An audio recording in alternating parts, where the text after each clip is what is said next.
Bermula syarat sah ikut makmum akan imam itu 7 perkara. Pertama, jangan terdahulu tumit makmum kepada pihak kiblat daripada tumit imam. Jika sembahyang berdiri, sembahyang berdiri, jangan tumit makmum tadi mendahului tumit imam. Kalau dia dahulu berjawab, dia batal sembahyang, tak sah ikutan.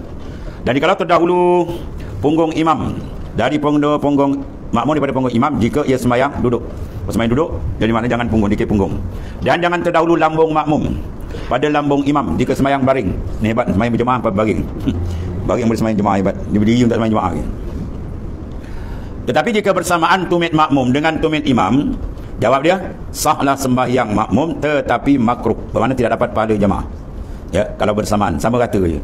Maka hukum dia, sembahyang itu sah tapi tidak dapat fadilatul jemaah. Fadilat jemaah dia tak dapat pahala. Dan tiada diperoleh fadilat berjemaah. Dan disunatkan bagi makmum yang laki-laki berdiri terkebelakang sedikit daripada imamnya kerana menyatakan martabat imamnya. Ya, kalau sekiranya dia sembahyang seorang lah dia dengan imamnya, disunatkan bagi makmum tadi yang laki-laki berdiri terkebelakang sedikit daripada imam. Syahadan sunat bagi seorang makmum yang laki-laki, jikalau ada ia kanak-kanak sekalipun, bahawa berdiri ia pada pihak kanan imamnya serta terundur sedikit. Dari kerana jika berdiri makmum yang seorang di belakang imam atau di kirinya, nasihat adalah ia makruh, lagi meluputkan fadilat berjamaah. Ini masalah kalau sembahyang dua orang lah. Imam, makmum seorang, dia kena berdiri belakang kanan. Kalau di belakang sah, kalau belakang pun sah. Ya, maka fadilat jemaah itu maknanya luput. Di syarat maknanya antara jarak imam dengan makmum kalau sembahyang dia dorang je. Jangan lebih 300 hasta. Ya, kalau lebih daripada 300 hasta, jawab dia sembahyang dia tadi batal. Mana putus hubungan antara makmum dengan imam. Tapi kalau tak sampai jarak dia 100 hasta, sembahyang dia sah, tapi fadilat berjamaah luput. Sebab jarak antara imam dengan saf pertama dan saf pertama dengan saf kedua jangan lebih daripada 3 hasta. Ini setengah-setengah tempat kadang jauh sangat imam minta ke depan, sehingga tumit imam dengan saf pertama dah bagi 4-5 hasta saja. Maka peri saja, penat dia datang berjemaah, tak dapat fadilat jemaah. Ya, fadilat jemaah dia tak dapat. Sembahyang sah, dia ada 2 tajuk. Satu sah, satu dapat fadilat. Fadilat berjemaah dan antara jangan lebih daripada maknanya tumit 3 hasta jarak. Maka jika datang pula seorang makmum yang lain, tadi dia doang, seorang imam, seorang makmum. Makmum kalau laki-laki dia duduk pihak kanan imam, maka sunat ia berdiri pada pihak kiri yang datang kendian. Ya, dia berdiri pada pihak kiri imam, kemudian lepas dia takbiratul ihram berundur sedikit daripada imamnya, kemudian dia buat satu saf 2 orang di belakang lah. Jika sudah syarat, jika sudah takbiratul ihram makmum yang di kiri, naklah maju imam ke hadapan. Kalau dia boleh ke depan lah. Kalau ke depan dah dinding, dia tak boleh, jawab dia makmum kena undur. Atau undur kedua makmum itu ke belakang. Au diguna atau. Mana au mana ditakhir, mana boleh pilih antara imam ke depan ke ataupun makmum tadi undur. Tapi biasanya makmum di belakang lah, sebab depan biasanya sudah ada sutra. Ya, maka kalau dia nak pergi lagi dinding ada, maka makmum undur ke belakang, kemudian dia bina satu saf. Itu cara dia. Atau undur keduanya makmum tu ke belakang pada ketika berdiri tadi. Maka itulah yang terlebih afdal. Apa makna afdal? Aksar sawaban, mana terlebih banyak nisbah pahala. Adapun jika undur makmum yang di kanan, ya, makmum kanan tadi undur terdahulu daripada takbiratul ihram imam. Dia tengok kawan tu pun nak masuk, salli baru dia pun undur. Sedangkan makmum yang datang nombor 2 tadi, yang duduk sebelah kiri, belum takbiratul ihram. Apa hukum dia? Jika undur makmum yang di kanan dahulu daripada takbiratul ihram makmum yang di kiri, atau undur keduanya, ya, dua-dua tu undur ke belakang, ya, atau undur lain daripada ketika berdiri. Apa hukum dia semua tu? Itulah makruhun. Hukum dia makruh. Bila makruh luput pada jemaah. Lagi pula luputlah dengan dia fadilatul jamaah, mana luput fadilat berjemaah. Dan jika hadir 2 orang laki-laki, maka hendaklah keduanya berdiri bersaf di belakang imamnya. Ya, 2 orang laki-laki ni masalah, seorang imam dia sembahyang seorang, tiba-tiba datang 2 orang, ketiga itu terus dibuat saf je. Tak payah dia nak duduk kanan seorang, kiri seorang, lepas tu undur belakang, tak payah.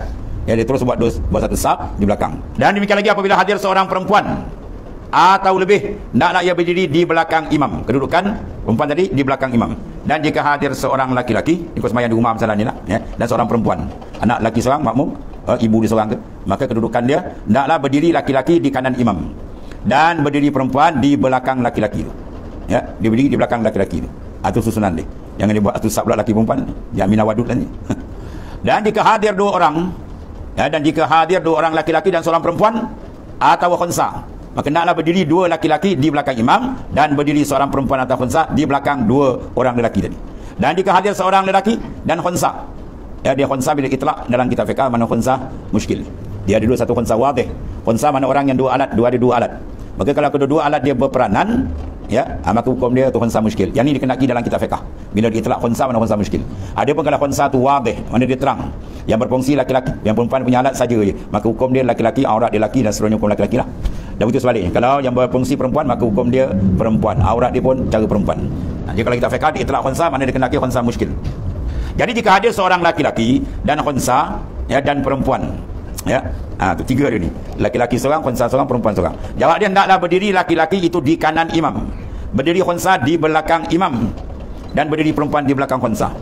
Ya. Tapi jika terdahulu sekalian kanak-kanak lelaki kepada saf yang pertama, maka tiada diundurkan mereka itu. Kalau datang serentak, yang balik, kemudian kanak-kanak, di belakang kanak-kanak tu khunsa. Kemudian maka berdiri di belakang khunsa sekalian perempuan, maka bila selesai, tumahil maknanya dia menarik seorang makmum yang di dalam saf itu supaya bersaf keduanya di belakang. Ya. Syarat dia ditarik. Dah lepas takbir ihram. Jangan ditarik belum. Kalau dia belum masuk sembahyang, kan ditarik kawan tu undur, kawan tu pula makruh duduk seorang belakang. Ya, sedangkan dia tak masuk lagi sembahyang. Tu kena faham. Dan sunat bagi yang ditarik pula menurut, ya, orang yang kena tarik itu menurutkan yang menarik, mana diundurlah supaya diperolehi fadilat bertolong antara berbuat kebajikan. Dan haram menarik itu sebelum takbiratul ihram tu. Dia belum takbiratul ihram pergi tarik kawan. Kawan tu pun turun seorang, dah dia pula duduk seorang belakang. Kawan tu dia belum takbir. Siapa suruh tepuk? Tepuk tu mengganggu orang. Ya, tak ada hukum sini. Yang tadi ada hukum tarik ada. Hukum tepuk cuit tak ada. Kawan tu cuit, kawan tanya kau nak apa ke? Kacau pula pasal-pasal kau tepuk apa. Ya. Dia empit je belah kanan. Bila imam tadi empit belah kanan, dia perasan makmum ada, dia niat dah jadi imam. Kan? Dia niat jadi imam maka dapat pahala. Sebab imam ketika dia niat jadi imam, start daripada tu pahala jemaah dia dapat. Kalau dia tak niat jadi imam, maka pahala jemaah dia tak dapat. Setengah ulama kata pahala rabti. Ya, sawabur rabti, mana pahala pertambatan dia dapat. Kalau kita pertambatan. Ada pahala jemaah dia tak dapat, kata setengah ulama. Ya. Ada pun makmum syarat nak dapat fadilat berjamaah, mesti dia niat dalam takbiratul ihram. Berarti kalau sembahyang ni ada, kalau dia tak niat dalam takbiratul ihram, tak sah sembahyang dia. Dia sembahyang seorang, kemudian datang orang lagi nak sembahyang, ramai 4-5 orang kan, ataupun seorang ke, dia nak ambil fadilat jamaah, dia boleh i'adah. I'adah kena nak mengambil fadilatul jamaah. Maka syarat dia di antara dia mesti dia niat makmum dalam takbiratul ihram. Sebab tujuan dia nak ambil. Sebab kalau dia tak niat dalam takbiratul ihram, fadilat di jamaah tak dapat, maka sia-sia dia diulang. Sedangkan sembahyang dia dah sudah tadi. Ya, dia kena tahu hukum balik. Dia angkat dia suara Allahu Akbar, dia kena niat zikir. Kalau dia itlaq tak ada niat apa, atau dia niat i'lan memberitahu, maka batal sembahyang dia. Ya, dia ada 4 kelakuan tu. Dia 2 batal, 2 tidak. Kalau dia niat i'lan beritahu saja. Kan? Imam sami Allah liman hamidah, dia Rabbana lakal hamd. Dia niat nak beritahu belakang. Jawab faqad batalat salatu. Batal sembahyang dia. Ya. Atau di itlaq. Ya, di itlaq mana apa? Tak ada niat apa-apa. Niat memberitahu pun tak ada, niat zikir pun tidak ada. Jawab dia batal sembahyang dia. Yang sah 2. Dia niat beritahu serta zikir. Atau dia niat zikir saja pun sah. Ya, itu dalam kitab Fathul Wahab bagi Syekh Zakaria Al-Ansari, kitab besar kan. Kalau di pondok saya tutup gudi putus state dia letak kat depan. Tiba-tiba kat surau 2 sah aja dia sibuk jadi mubalik. Itu Jahil bin apa panggil? Bin Beban gitu. Kan? Imam sami Allah Rabbana wa lakal hamd. Ada seling Arab lagi. Itu dipanggil mubalik bangang lagi. Oh, suara tu imam sampai orang luar dengar berjadah mana jadi mubalik. Mubalik ni nak sampai suara imam juta makmum ke Mekah tu. Ya, kalau tak ada mubalik orang belakang tak dengar tu. Soalnya diangkat suara sembahyang syarat kuat takbir intikalat dia tak ada masalah sebab tidak ada sarif. Sini bila dia jemaah dikuat angkat suara imam baik atau mubalik dia ada sarif. Sarif mana benda yang memalingkan dari mana-mana sembahyang kepada yang lain. Ya, sama juga kalau orang pergi salam kan, kita nak jawab subhanallah kena niat zikir. Sebab sembahyang tu adalah zikir. Jauh dalam bab musafir 2 marhalah. Kalau jauh antara bainal imam wal makmum ialah 300 hasta. Tapi jauh 300 hasta, 400 hasta pun tak apa. Asal dalam masjid hukum dia sah. Fadilat jemaah tajuk lain. Ni tajuk sah aja. Ya, tu imam depan sayu, tu imam kan kat Mekah jauh kan. Di belakang seorang. Abu hukum sembahyang dia sah. Fadilat jemaah tak dapat. Fadilat jemaah mesti antara tumit ke tumit 3 hasta yang lebih. Pintu atas dapat tingkat 2 mesti ada tangga depan. Kalau tuan-tuan tengok di surau mana dia tuan? Surau Umbai ni, surau Mak Ali Jusin. Tempat Ustaz Gawar dengan jauh kan dulu. Maknanya dibuat tangga depan. Bermakna sekiranya makmum di bawah tadi kalau ikut bawah, dia boleh terus ke depan, tak payah paling ke belakang. Ya, sebab hukum surau, lain hukum. Kalau masjid tak apa. Masjid dibuat tangga belakang pun tak apa. Ya, sebab hukum masjid luas. Tu. Zakaria Al-Ansari dalam kitab apa? Fathul Wahhab. Kalau pondok kita Fathul Wahhab besar kan ni. Ya. Kalau dia nak buka pondok lah, paling kurang pun kata boleh baca Fathul Wahhab. Jadi 4 kulit tuan ni. Si Zakaria Al-Ansari punya kitab berasap sikit kepala. Kalau ngaji kata tunggu saya macam berjalan dalam becak. Tahu jalan becak? Tadi nak baca laju. Dia punya atap tu kadang 4 muka surat. Atap dengan Maktub Alim buku 4 muka surat. Istilah dia pun payah-payah ibarat di dalam ni. Di antara kitab dia. Ya telah Fathul Wahhab, ya syarat tanqih ulubah Abi Zur'ah, atau semua kitab payah. Kalau Nahwu Ibn Hisham. Kita kalau baca berasap sikit. Ibarat dia payahan. Dia start belajar umur 40 tahun. 40 tahun nak belajar. Orang dia pergi dah pada tua bangka nak belajar gitu kan. Tapi semangat dia kuat. Akhirnya satu dunia terkejut tentang ni. Mana ada mufti dalam mazhab Syafi'i yang tidak pegang kitab Fathul Wahab? Mana dia? Semua pegang. Memang ulama paling masyhur. Di antara dia sebab dia pangkat dia apa? Syekhul Islam. Dia Syekhul Islam ni 78 mufti buat ketiak dia kan. Taraf dia Syekhul Islam. Alim besar, ulama besar. Karamat banyak dia. Di antara doa dia mustajab kan. Satu hari orang buta asli. Ya, buta asli. Dia berubat-ubat tak baik, akhirnya dia pergi jumpa si Zakaria Al-Ansari minta doa sembahyang jam doa lah. Maka si Zakaria Al-Ansari kena hebat kewalian ni. Orang akan dewi syarat. Mana kalau nak turun didoakan dengan satu syarat. Syarat dia kena keluar daripada kampung. keluar daripada karya ni. Dan sekiranya doa aku dimustajabkan, mana mata kamu terbuka, kamu jangan balik sehingga dengar aku dah tak ada. Kau dengar aku dah meninggal, balik. Wali besar, ulama besar cukup takut dengan pujian orang dia. Dia takut besok kalau dia doa pun, dia balik je, sisa karya ada lagi kan. Nanti ini sisa karya berkat doa. Aku tak sanggup. Aku tak sanggup terima pujian, takut sangat. Wali-wali takut pujian. Kita yang tak wali ni pula buat hari jasa mu dikenang. Seorang bebal, seorang baral. Yang ni tukang kipas, yang ni terangkat. Ya. Itu bagi bebal dengan baral. Sebab tukang kipas, tukang sengih macam kerang busuk pun kan. Sedangkan dalam hadis Nabi kata, kalau orang puji kamu berdepan, genggam segenggam pasir, baling kamu ke dia kita. Fa innahu kata tak unukak. Orang puji seolah dikerat di kau. Bila kena puji kan, kita tegangkan dia riak ujung habis keadaan. Hadis sahih Nabi kata, akhwafu ma akhafu ala ummati asyirkul asghar wa khaliya. Benda yang sangat-sangat aku bimbang, afwaf isim tafdil. Ya, kita ngaji Arabia kita tahu afwaf mana isim tafdil. Cukup Nabi bimbang kena pada umat dia. Kalau Nabi bimbang kita tak bimbang, tak tahu kita umat apa. Hadis terbesar dalam mazhab Imam Syafi'i dia, Al-Imam An-Nawawi. Kitab dia nama apa? Fiqh Minhajut Talibin. Disyarahkan oleh Syekh Hatib Syabini, nama dia apa? Mughni Muhtaj. Disyarahkan oleh Ibn Hajar, nama dia apa? Apa nama dia? Syekh Ramli Nihayah. Syekh Ibn Hajar apa nama kita dia? Tak ingat? Allah Karim. Syekh Ibn Hajar dia syarahkan juga kitab ni Fathul Jawad ya. Dan syarah Ubab, Syekh Ramli dan Nihayah. Syarah apa dia panggil? Bagi Minhajut Talibin Tawfah. Ibn Hajar Tawfah, Mughni, Syekh Hatib Syabini, Syekh Ramli Nihayah ya. Besar-besar kita ni kan. Ini di antara dia. Dunia ni ada 3 bentuk pengambilan ya. Orang mukmin ambil dunia apa? Yatazawwadu. Ambil dunia tapi yatazawwadu, berbekal. Munafik dia ambil dunia yatazayyanu, berhias-hias. Jadi kalau orang kafir ambil dunia apa? Yatamatta, mereka bersedap-sedap. Ya, makan kan, makan 3 dia cara. Kalau makan kena ibadah, cukup luqaimatun yukim nasulbah. Padahal hadis Nabi kata apa? Al-mu'min ya'kulu bi ma'in wahid, al-kafir wal kafir ya'kulu fi sab'ati am'a'in. Hasba ibn Adam luqaimatun yukim nasulbah, fa in kana wala budda fasrusul ta'am wa sulusul syarab wa sulusul nafas. Rawahul Bukhari wal Muslim. Dan hadis sahih Bukhari Muslim Nabi kata apa? Orang mukmin dia makan 1 perut. Orang kafir makan 7 perut. Ya, tu nisbah mukmin orang kafir. Ya, orang kafir dengan mukmin nisbah dia 1/7. Sebab tu kalau tengok tak heran, kalau tuan-tuan pergi malam, ya, kedai makan orang kafir penuh kan. Penuh berasa kan. Kalau tanya dia lu kelijam apa? Mu makanlah. Dia cakap makan pun ada tasydid, mu makan. Ya, mu makan. Habis lu makan, orang makan mu kerja lah. Makan nak kerja nak makan sama dalam kandang. Sama dalam kandang. Dia boleh tidur sekali tu. Orang mukmin seluruh gerak-geri dia, makan, dia minum, dia bekerja ke darat ke laut, nokta akhir dia apa? Li ibadatillah. Tu nokta akhir dia. Kalau tak ada habis, dia tidur. Kalau tak niat ibadat, naumuhu kal bahaim, tidur dia macam binatang kaki 4 tu kata Rasulullah SAW. Tuan-tuan tidur, tak niat nak qiyam malam, tidur macam binatang. Sama taraf dia. Ya, sebab biasa kita situ. Sebab kejayaan insan bukan melonggokkan harta kan. Kejayaan insan dia berjaya menterjemahkan ubudiyah, kehambaan dia dengan Tuhan.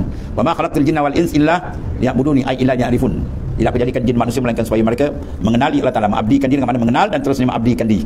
Kalau dia boleh naik masuk lain ubudiyah, maka insan dia dipanggil insan yang ada kejayaan, berjaya dalam hidup dia. Gagal dia membina ubudiyah, kehambaan, maka insan itu dikata insan yang gagal dalam kehidupan dia ya. Tarjun najata wa lam tasluk masalikaha inna safinata la tajri 'ala al-yabasi. Kamu mengharapkan kelepasan, kejayaan, tapi kamu tak ikut uslub dia. Wa inna safinata la tajri 'ala al-yabasi, sesungguhnya perahu tak berjalan ke darat. Ya, ini dipanggil apa dan umniyah, ya, angan-angan kosong. Maka sertakan angan-angan tu maknanya bukan buat angan kosong, tapi dipanggil ar-raja. Ya, raja mana pengharapan disertakan dengan kerja. Maka kerja kita apa? Mana melaksanakan perintah Allah Subhanahu Wa Taala dan menjauhkan larangan dia. Tuan letakkan dunia dalam hadis berapa 1% dan satu rahmat dia. 99 di sana. Bayangkan 1% ni pun kita tengok orang dah huru-hara dah. Kalau dia letak 2-3 tak apa jadi tuan. Masjid surau tengah tiang ni kan. Dia bergambar siang malam habis kan. Yang 1% ni pun bergambar. Allah, dahsyat ni. Sebab tu maknanya bila kenal. Kalau dia kenal, yang lebih besar lagi kehebatan di sana, masya-Allah. Atau dalam hadis kalau tuan-tuan tengok dalam Riyadhus Salihin ada hadis ni. Hadis sahih riwayat Imam Muslim. Itu besar pengajaran ni.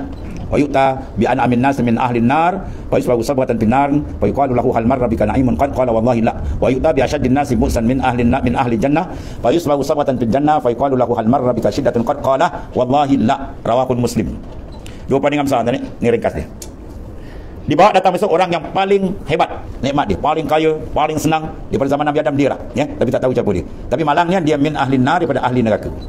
Bila dicelup saja neraka, seberatan satu celup mandi ditayangkan di neraka, ditanya hal marra bika na'imun qad. Adakah pernah sebelum ni kau merasa sedikit sebarang nikmat? Dia jawab apa? Wallahi la. Demi Allah saya tak pernah senang ya Allah. Dia tengok di neraka hilang kesenangan, dan menandakan apa? Azab neraka bukan calang-calang. Dia tengok dia habis. Mana ada dunia punya kesusahan dia boleh hilang dia punya kesenangan. Dia susah macam mana terbaring hospital pun, nombor bank dia diingat kan. Duit dia diingat, rumah sewa dia 50 pintu diingat. Jangan lewat pergi pungut dia kan. Dia terbaring tu diingat lagi kan. Itu ringkasan dia. Yang kedua sebaliknya pula. Di bawah datang orang paling susah. Ya, tapi alhamdulillah dia taat, dia sabar. Ringkas dia min ahli jannah, ahli syurga. Ya, bila Tuhan bagi dia tengok di syurga, lalu ditanya hal marra bika shiddatun qad. Hai hamba-Ku, adakah sebelum ini kau ada susah? Orang sedikit dia jawab macam tu juga. Wallahi la. Demi Allah saya tak pernah susah. padahal dia orang yang paling susah. Tapi dia tengok syurga hilang, habis. Siap dia bersumpah, wallahi la, demi Allah saya tak pernah susah. Dia tengok syurga boleh masuk lagi tuan ni. Mana ada kesenangan dunia boleh memadamkan kesusahan dia sebelum. Dia kaya jutawan macam mana pun sebelum ni kalau disusah dia boleh cerita balik. Ni 10 tahun kemudian dia dulu menjelanak ni. Maknanya apa? Itu kedudukan sebenar. Nikmat sebenar di sana, azab sebenar pun di sana. Atas stand kita. Jadi mana kalau tuan bagi kita kaya senang macam mana pun kita tak akan babas. Sebab kita tahu sana lebih lebih hebat. Dan kalau tuan uji kita macam mana hebat pun kita tak akan melatah. Sebab kita tahu sana lagi dahsyat kalau nisbah kesusahan. Itu maknanya Rasulullah bagi gambaran yang jamik tepat tentang ni, ringkas padat. Kemudian kalau Taala qul a'unabbiukum bi khairin min zalikum al-ayah wallahu a'lam. Sallallahu alaihi wasallam. Bismillahirrahmanirrahim. Alhamdulillah. Sayyidina Maulana Muhammad. Fa inna khairal kullahu bi. Alhamdulillah. Subhanallah.